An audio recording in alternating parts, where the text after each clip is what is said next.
Greetings everyone. My name is KS Deepak and I welcome you all in the Shield IS episode of the Hindus News Analysis.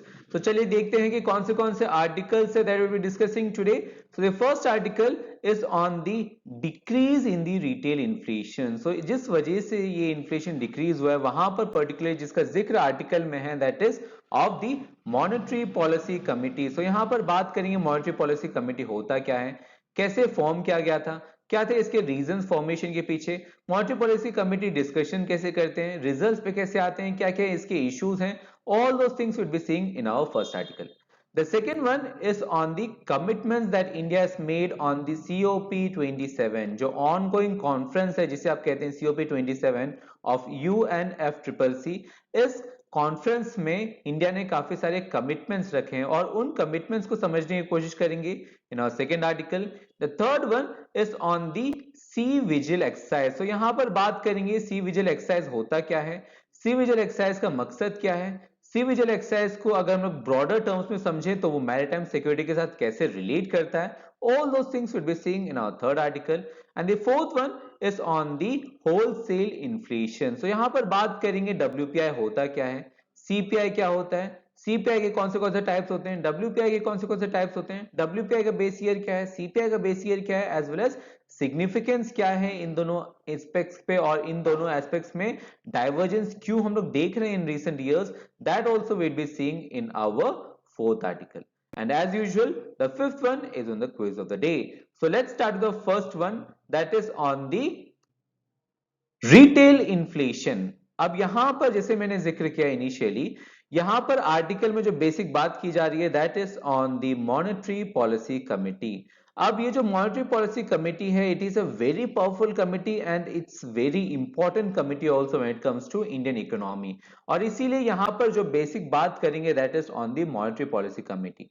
अब क्योंकि ये committee काफी important है that is why we have already covered this topic in our 13th October video, जहां पर I have in quite details discuss कि monetary policy committee होता क्या है. बट मॉनेटरी पॉलिसी कमेटी समझने से पहले फर्स्ट यूनिट अंडरस्टैंड कि मॉनेटरी पॉलिसी क्या होता है, उससे भी पहले यूनिट अंडरस्टैंड कि पॉलिसी क्या होता है, जहां पर आई डिस्कस कि मॉनेटरी पॉलिसी फिस्कल पॉलिसी से कैसे डिफरेंट होता है, कैसे आप डिफरेंशिएट कर सकते हो. मॉनेटरी पॉलिसीज कमिटी जो है जो इन्फ्लेशन को टारगेट करते हैं, इस इन्फ्लेशन को टारगेट करने के लिए कौन से टूल्स यूज करते हैं, मॉनेटरी पॉलिसी कमेटी कैसे फॉर्म हुआ था, क्यों फॉर्म हुआ था, इसके कंपोजिशन क्या है, कैसे ये क्योरम मेंटेन करते हैं, कैसे इनके डिस्कशंस होते हैं. All those things I discuss in our 13th October video itself. So please refer to the video so that you have a very good understanding of this topic. With that, now let's move to our next article, that is on the commitments that India has made in the UNFCCC's COP27. So जो COP27 है जो कि Egypt में हो रहा है, यहाँ पर इंडिया यूनियन मिनिस्टर जो कि एनवायरमेंट मिनिस्टर हैं भूपेंद्र सिंह, इन्होंने काफी सारे कमिटमेंट्स रखे हैं जो कि इंडिया अचीव करेंगी in the coming years. So in commitments को समझते हैं. अब यहां पर जब कमिटमेंट्स की बात करते हैं the basic aspect here is LEDS. So LEDS क्या होता है, LEDS is the long term low emission development strategy. So ये एक काइंड ऑफ स्ट्रेटेजी होता है जो कि नेशनल लेवल पे हम लोग बनाते हैं और जो कि कॉम्प्रिहेंसिव होगा and it would be of long term strategy. ये लॉन्ग टर्म स्ट्रेटेजी होगा जो कि डेवलप किए जाते हैं by the domestic stakeholders. For example अगर इंडिया में बात करें, इंडिया में अगर हम लोग को लीड्स बनाना है सो इंडिया में जितने भी डोमेस्टिक स्टेक होल्डर्स हैं हम सब बैठेंगे, उसके बाद डिस्कस करेंगे and that is how LEDS would be formulated. और इसका जो मकसद है, the basic aim here is to decouple economic growth with social development from the greenhouse gases emissions. Generally हम लोग क्या करते हैं, जब भी इकोनॉमिक ग्रोथ की बात करते हैं तो इकोनॉमिक ग्रोथ को हम लोग increase in green house gases के साथ भी कोरिलेट करते हैं. दैट मींस कि अगर कोई कंट्री इकोनॉमिक ग्रोथ प्रोग्रेस कर रहा है या वहां पर इकोनॉमिक ग्रोथ हो रहा है, दैट मींस वहां पर एमिशंस भी बढ़ रहे होंगे. बट ये जो बेसिक कंसेप्ट है, ये जो बेसिक एजम्पशन है, इसे हमें तोड़ना है. हमें इकोनॉमिक ग्रोथ को एमिशंस के साथ जोड़ना नहीं है और इसे डीलिंग करने के लिए, इसे तोड़ने के लिए, इसे कहीं ना कहीं डीकपल करने का जो मकसद है दैट इज ऑन दी लिट्स. अब इंडिया ने अपने जो फ्रेमवर्क से, अपने जो कमिटमेंट्स है जिसे हम लोग पर्टिकुलरली कह रहे हैं लिट्स, इंडिया ने अपने कमिटमेंट्स रखे हैं in the COP27 and this was launched by India's union minister for environment, forest and climate change Shri Bhupender Yadav. अब इस कमिटमेंट्स को समझने से पहले first you need to understand कि इंडिया इस कमिटमेंट्स में पहुंचने से पहले इंडिया के पास कौन से की कंसिडरेशंस थे, इंडिया ने क्या क्या चीज कंसिडर किए हैं, क्या क्या चीज इंडिया ने एज्यूम किए हैं। सो लेट्स सी कि क्या क्या थे इनके considerations. First consideration that India had is that India has contributed little to the global warming. अगर हम लोग रीजन वाइज बात करें, सो इंडिया क्योंकि सदर्न एशिया में है, सो सदर्न एशिया में हम लोग we are only constituting 4% of the carbon emissions की बात करें, and that is not year wise, ये ईयर वाइज भी नहीं है, ये 1850 से लेकर 2019 तक, 1850 से लेकर अगर आप 2019 तक देखें, सो हिस्टोरी भी यहां पर आ जाता है, एट द सेम टाइम आपके कंटेम्प्रेरी एमिशंस भी आ जाते हैं। So historical aspects as well as contemporary aspects दोनों आ जाते हैं यहां पर। दोनों को भी अगर हम लोग सम अप करें, सो इंडिया या पर्टिकुलरली कहें जनरल वे में कहें तो southern Asia constitutes only 4%। That means हमने काफी कम एमिट किया है। जब हमने काफी कम एमिट किया है तो हमें जो रेस्पॉन्सिबिलिटीज मिलने चाहिए वो भी काफी कम होनी चाहिए। जबकि अमेरिका जैसे जो कंट्रीज हैं जो कि नॉर्थ अमेरिका में है, नॉर्थ अमेरिका जैसे कॉन्टिनेंट्स में देखें तो दे हैव कॉन्स्टिट्यूटेड अराउंड 23%। सो उन्होंने काफी ज्यादा एमिट किए हिस्टोरिकली और इसीलिए इन्हें ज्यादा काम करना चाहिए। That is the basic concept जिसे हम लोग कहते हैं क्लाइमेट जस्टिस, जिसे कहते हैं क्लाइमेट जस्टिस, और इसी का basis is hour one of the key considerations.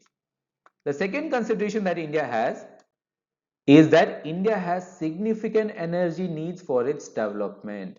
यहां पर यह भी जानना जरूरी है कि India is a developing country, और क्योंकि डेवलपिंग कंट्री है, डेवलपमेंट जो है वो काफी क्रूशियल है इंडिया के लिए, और इसीलिए एनर्जी नीड्स को भी फुलफिल करना पड़ेगा। बट अगर देखें एनुअली कितना है इंडिया का प्राइमरी एनर्जी कंजम्पशन, सो पर कैपिटा की बात कर रहे हैं 2019 में it was around 28.7 giga joules. That means अगर हम लोग कंपेयर करें डेवलप कंट्रीज के साथ या डेवलपिंग कंट्रीज के साथ, सो इंडिया की ये जो एनुअली प्राइमरी एनर्जी कंजम्पशन है per capita, that is way lower than other countries, और इसीलिए इंडिया ने काफी वेल परफॉर्म किया है even after the development that it has to make.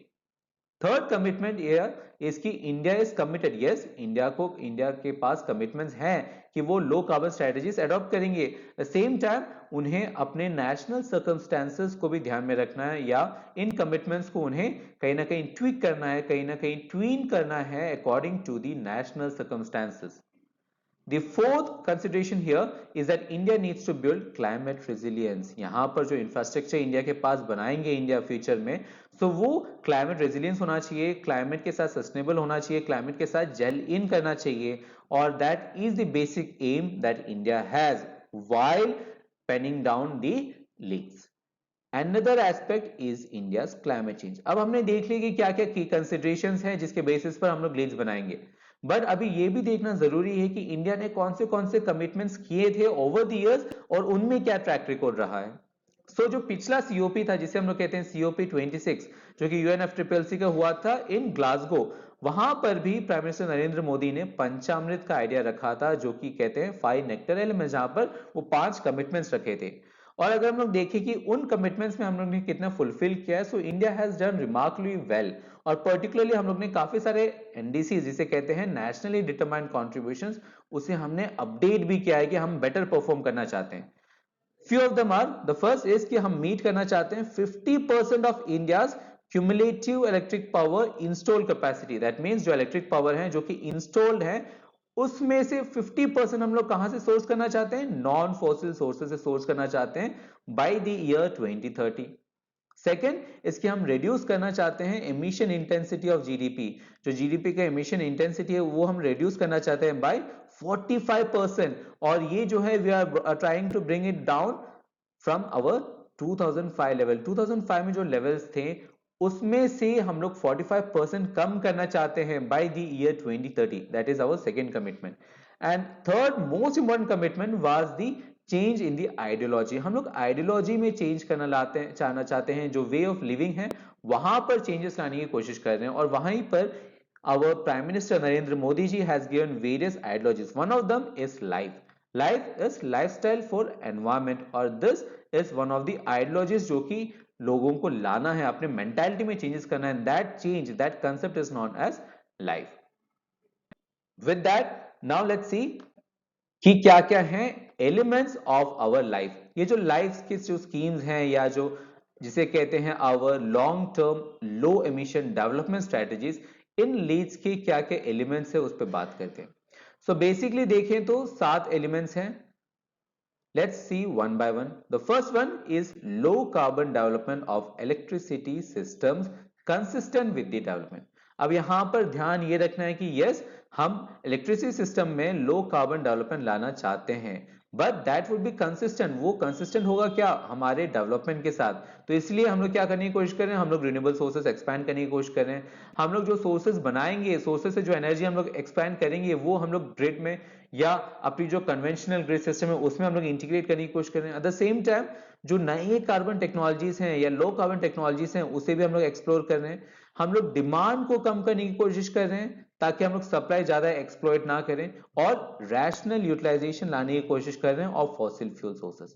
अब यहाँ पर कीवर्ड इज रैशनल यूटिलाइजेशन। यहाँ पर हम लोग रैशनैलिटी ला रहे हैं, रैशनल यूटिलाइजेशन ला रहे हैं, और ये जो रैशनैलिटी होगा that would be in relation to our energy security. ऐसा नहीं है कि एनर्जी सिक्योरिटी को हम लोग अनदेखा करेंगे या उसे हम लोग सब्सिक्वेंट या सेकेंडरी प्रोविजन मानेंगे।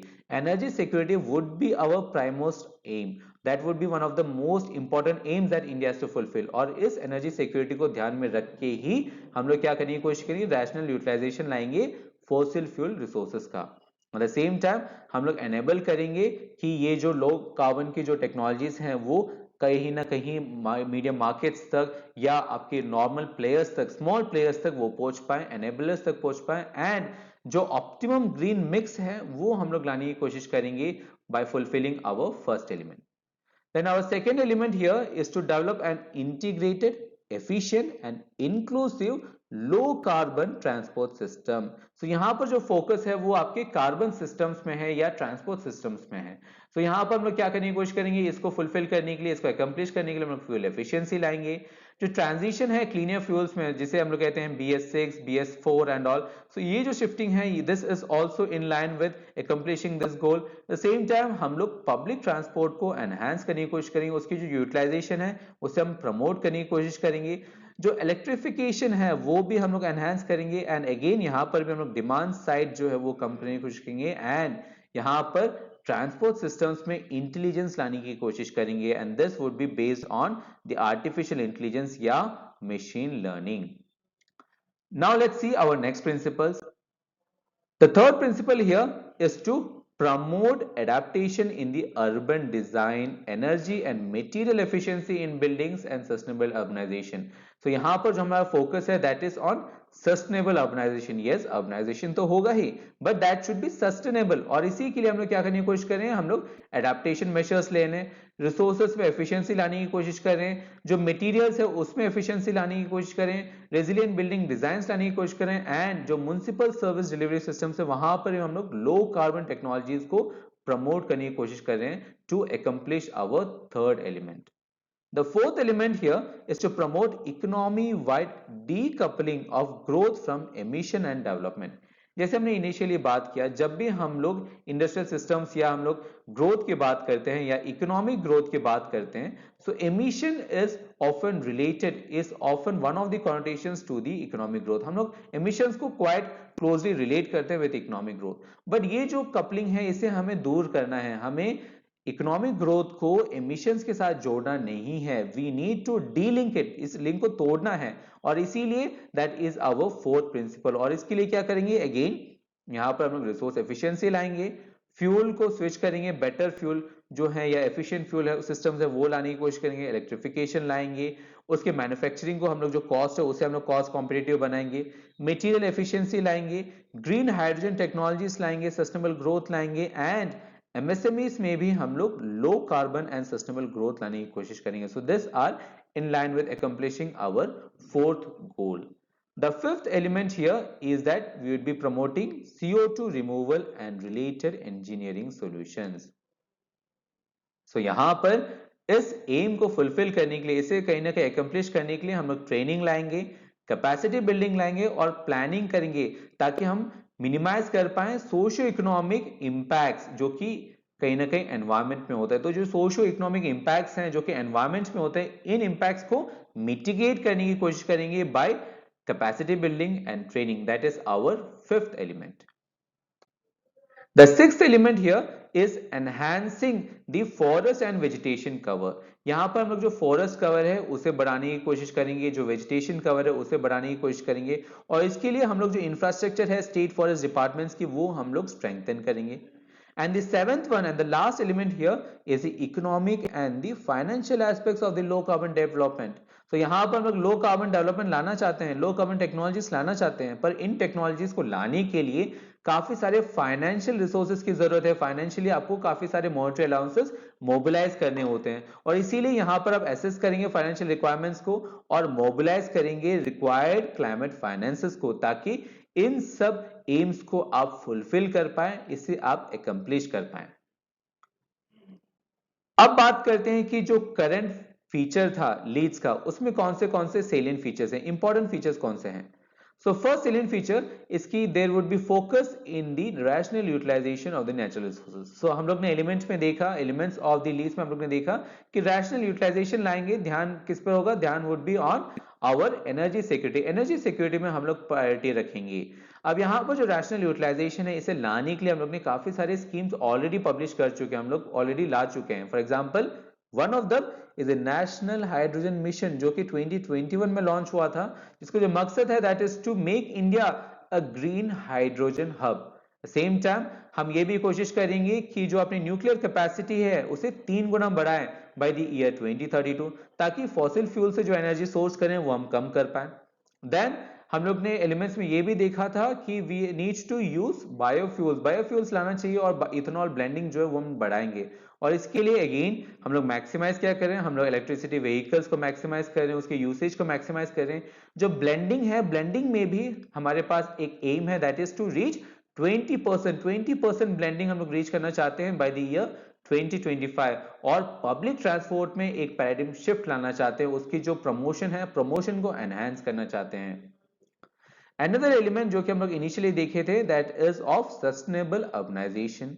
और सस्टेनेबल अर्बनाइजेशन को फुलफिल करने के लिए, उस मिशन को कहीं ना कहीं अकम्प्लिश करने के लिए हमारे पास काफी सारे इनिशिएटिव्स है. For example smart city initiative is there, integrated planning of cities is there. Same time resource efficiency लाने की बात कर रहे हैं आप, यहाँ पर इफेक्टिव ग्रीन बिल्डिंग कोड्स लाने की बात करें, rapid developments in the field of innovation या लिक्विड वेस्ट मैनेजमेंट या सॉलिड वेस्ट मैनेजमेंट. इन सब सिस्टम्स में आप वेस्ट मैनेजमेंट कैसे तरीके से, बेटर तरीके से कर पाओ, इसके लिए आप क्या करने की कोशिश कर रहे हो, आप सस्टेनेबल अर्बनाइजेशन लाने की कोशिश कर रहे हो. अगर आप इन सब एम्स को, सब्सिक्वेंट एम्स जो है स्मार्ट सिटी इनिशिएटिव या आपके सॉलिड वेस्ट या आप लिक्विड वेस्ट मैनेजमेंट, इन सबको अगर आप फुलफिल करो तो सस्टेनेबल अर्बनाइजेशन जो गोल है वो आप अकम्प्लिश कर सकते हैं. Another aim here was to have India's industrial sector growth. हम यहाँ पर चाहते हैं कि हम डेवलपमेंट लाएं, यहाँ पर इंडिया का इकोनॉमिक ग्रोथ हो, but at the same time जो इंडस्ट्रियल सेक्टर है, जो one of the major stakeholders है, उन्हें भी हमें क्या करना चाहिए, हमें लो कार्बन टेक्नोलॉजीज के थ्रू उसमें एक शिफ्ट लाने की कोशिश करनी चाहिए. और इसीलिए काफी सारे और एक्टिविटीज हैं. For example this is scheme known as perform एक्टिव एंड ट्रेड स्कीम, एंड जो नेशनल हाइड्रोजन स्कीम है जो हम लोग ने इनिशियली देखा, जहां पर जो एम है that is to make India a green hydrogen hub. Then electrification जो है वो हम लोग बढ़ाना चाहते हैं, हर एक प्रोसेस में लाना चाहते हैं, हर एक मोड ऑफ कम्युनिकेशन, हर एक मोड ऑफ ट्रांसपोर्टेशन में लाना चाहते हैं. एट द सेम टाइम हम लोग एक्सपैंड करना चाहते हैं क्या, सर्कुलर इकोनॉमी को हम लोग एक्सपैंड करना चाहते हैं, that is to bring development या पर्टिकुलरली कहें लो कार्बन डेवलपमेंट लाने के लिए. देन इंडिया का जो रिकॉर्ड है when it comes to forest और tree cover वो काफी impeccable रहा है, काफी बेटर तरीके रहा है, काफी अपलॉबल रहा है. But the same time India क्या कर रहा है, इंडिया जो एनडीसीज थे, उनके जो कमिटमेंट्स थे जो उन्होंने पहले दिए थे, उसे फुलफिल करने के लिए इंडिया ने काफी सारे वर्क किए हैं, और जो एनडीसीज हैं वो भी वो फुलफिल कर पाएंगे क्योंकि ऑन ट्रैक है. जो एनडीसीज था जो कि हम लोग ने सीओपी 26 में हम लोग ने रखा था, that was to commit around 2.5 to 3 billion tons of additional carbon sequestrate करेंगे हम लोग इसमें फॉरेस्ट या ट्री कवर में बाय द ईयर 2030. और इस कमिटमेंट को फुलफिल करने के लिए इंडिया के जो वर्क्स हैं दैट इज ऑन ट्रैक, वो ऑन ट्रैक में ही है. Another principle here was that हम लोग ट्रांजिशन लाने की कोशिश करेंगे इसमें लो कार्बन पाथवे में, और यहाँ पर हम लोग डेवलपमेंट लाएंगे न्यू टेक्नोलॉजीज को। बट इन सब एस्पेक्ट्स को फुलफिल करने के लिए what you need is, you need पैसा, you need dollars, you need रुपया। और ये जो रुपया आप कहां से लाओगे, इसके लिए आपको डेवलप्ड कंट्रीज से हेल्प चाहिए होगी, और इसीलिए हम लोग क्या प्रमोट करने चाहते हैं, हम लोग प्रोविजन लाना चाहते हैं क्लाइमेट फाइनेंस की, कि जो डेवलप्ड कंट्रीज है जिन्होंने ओवर द इयर्स हिस्टोरिकली काफी ज्यादा एमिट किए, वो बेटर परफॉर्म करें, वो प्रोएक्टिवली आए और वो डेवलपिंग कंट्रीज को हेल्प करें कि वो लो कार्बन डेवलपमेंट पाथवे को चूज कर पाए।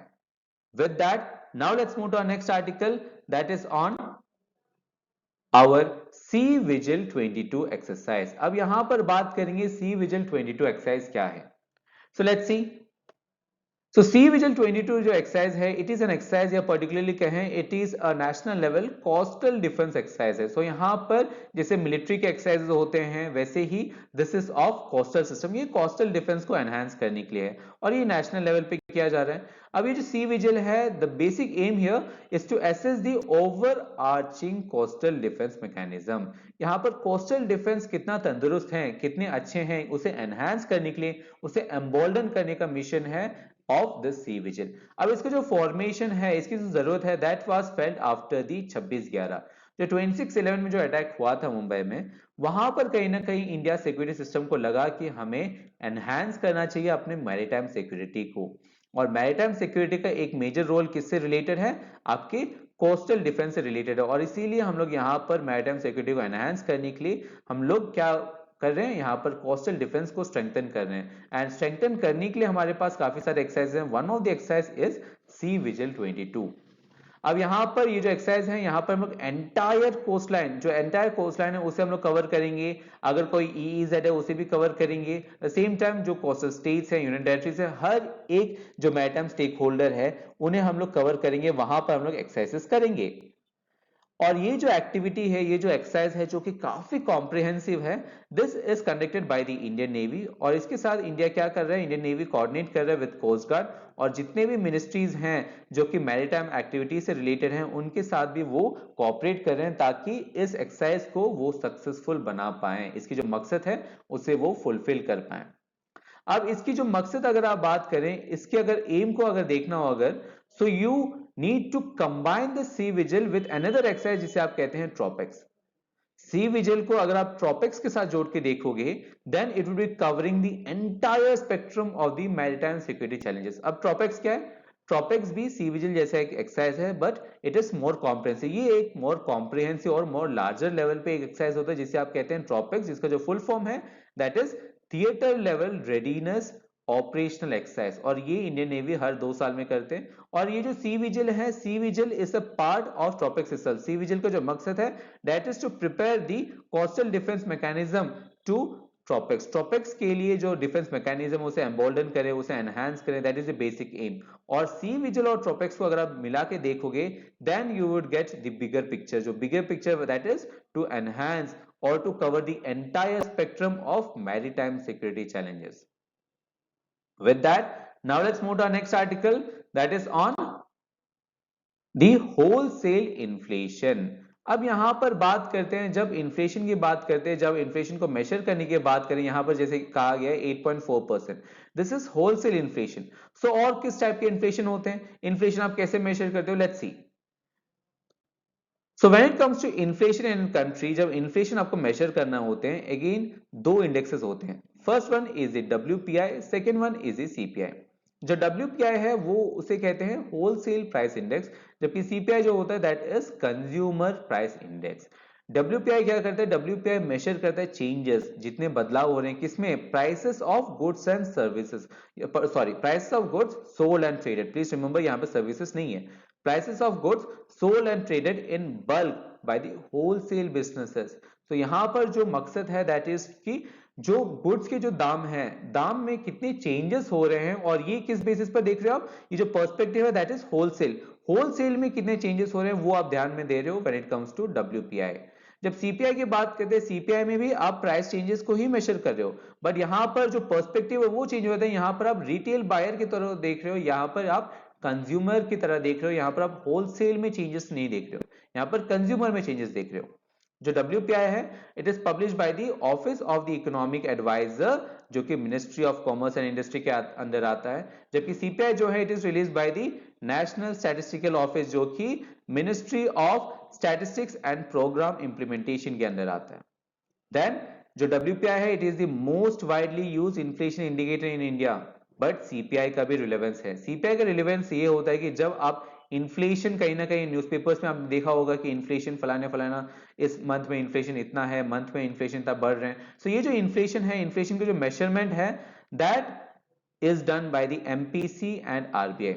अब ये जो MPC और RBI जो इन्फ्लेशन को टारगेट करते हैं, इसके लिए कौन सा इंडेक्स यूज करते हैं? वो the index that you use is the CPI, और इसीलिए यहां पर CPI is also having a lot of relevance. CPI की बेस ईयर की बात करें तो CPI बेस ईयर इज 2012, जबकि WPI का जो बेस ईयर है दैट इज 2011-12, बट इससे पहले इट वाज 2004-5 itself। इसे रिवाइज कर दिया गया था इन 2011-12। एज ऑफ नाउ जो बेस ईयर है that is 2011-12 when it comes to WPI। With that clarity, अब देखते हैं कि CPI में कितने कितने टाइप्स के होते हैं CPI। So when it comes to the types of CPIs, so CPI काफी सारे different types के होते हैं, जैसे CPI for industrial workers that is IW, CPI for agricultural labor and CPI for rural laborer। अब CPI for industrial labor जो है, industrial workers जो है, उसकी जो base year है that is 2016।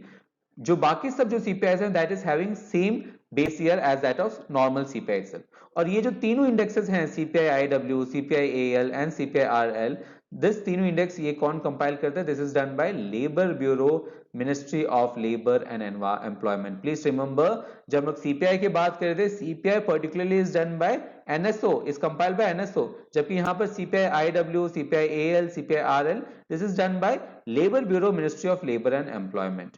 और CPI, there is another CPI जिसे कहते हैं CPI रूरल अर्बन या कंबाइंड, यहां पर it is compiled by the NSO, जो कि किसके अंदर आता है? Ministry of statistics and programme implementation.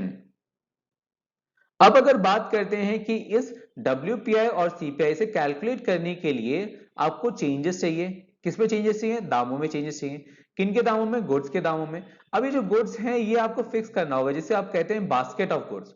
अब ये जो बास्केट ऑफ गुड्स है इसके वेटेज होते हैं। फॉर एग्जांपल अगर आप WPI की बात करें, WPI में प्राइमरी गुड्स भी हैं, आपके फ्यूल एंड पावर भी हैं एंड मैन्युफैक्चर्ड गुड्स भी हैं, और हर एक गुड्स के अलग अलग वेटेज हैं जिसके बेसिस पर आप क्या निकालते हो? आप WPI निकालते हो। अब यहां पर देख सकते हैं कि मैन्युफैक्चर्ड प्रोडक्ट्स में एक मेजर शेयर है, प्राइमरी आर्टिकल्स में भी एक मेजर शेयर है, फूड आर्टिकल्स का एक मेजर वेटेज है। जबकि अगर आप CPI की बात करें, CPI में सबसे लार्जेस्ट शेयर किसका है? Largest share is of food and beverages. अब लेट्स सी कि डाइवर्जेंस क्यों हो रहा है, क्यों रिसेंटली हम लोग जो WPI हैं और CPI हैं इनमें हम लोग डाइवर्जेंस देख रहे हैं, इनमें हम लोग डिस्टेंसिंग देख रहे हैं। अब ये जो डाइवर्जेंस है इसके काफी सारे रीजंस है। अगर बेसिकली समझें तो क्योंकि WPI और CPI को कैलकुलेशन करने का ढंग अलग है, कैलकुलेशन करने के लिए जो बास्केट ऑफ गुड्स लेते हो उसका वेटेज अलग है, और इसीलिए एज ऑफ नाउ रिसेंटली आप क्या देख रहे हो? WPI में फॉर एग्जांपल मैन्युफैक्चर्ड गुड्स थे, मैन्युफैक्चर्ड प्रोडक्ट्स थे, जिसका जो वेटेज था दैट वाज ऑफ 64.2%, और यहां पर मैन्युफैक्चर्ड प्रोडक्ट्स में हम लोग रिसेंटली इन्फ्लेशन देख रहे हैं। जो प्राइमरी आर्टिकल्स था जिसका जो वेटेज था WPI में दैट वाज ऑफ 22.6%, उसमें भी हम लोग इन्फ्लेशन देख रहे हैं। जो फ्यूल एंड पावर है that is of weightage of 13.2, उसमें भी हम लोग इन्फ्लेशन देख रहे हैं। और इन तीनों कैटेगरीज में इन्फ्लेशन के कारण WPI का जो इन्फ्लेशन है दैट इज वेरी हाई। और अगर देखें रेट वाइज बात करें तो WPI जिस रेट से बढ़ रहा है that is around 2 times the rate जिस रेट से CPI बढ़ रहा है। So that is the difference between WPI and CPI, और जिसके वजह से WPI CPI में आप क्या देख रहे हो? आप डाइवर्जेंस देख रहे हो। With that, now this is on the aspects of the quiz of the day. So यहां पर देखते हैं कि कौन से questions as of now. So first question is regarding the Vijayanagara empire. So यहां पर प्लीज अटेम्प्ट करें इस क्वेश्चन को। वैसे second question is regards to this in relation to the ground water. So again जो दोनों सवाल हैं they are related to current affairs only and it is very important, और इसीलिए इन क्वेश्चंस को अटेम्प्ट करें। और इन क्वेश्चंस की जो एक्सप्लेनेशंस हैं along with their solutions and other things they will be provided to you in the form of PDF, जिसका जो लिंक है वो आपको वीडियो के डिस्क्रिप्शन में मिल जाएगा, as well as जो PPT है जिसके ऊपर हम लोग ने एनालिसिस किया that also in the form of PDF you would get in the video's description itself. So I hope today's analysis was beneficial for you guys. We'll be working hard for you guys, but at the same time work hard, study hard, but most importantly, stay safe. We'll be doing the same for you guys. See you tomorrow.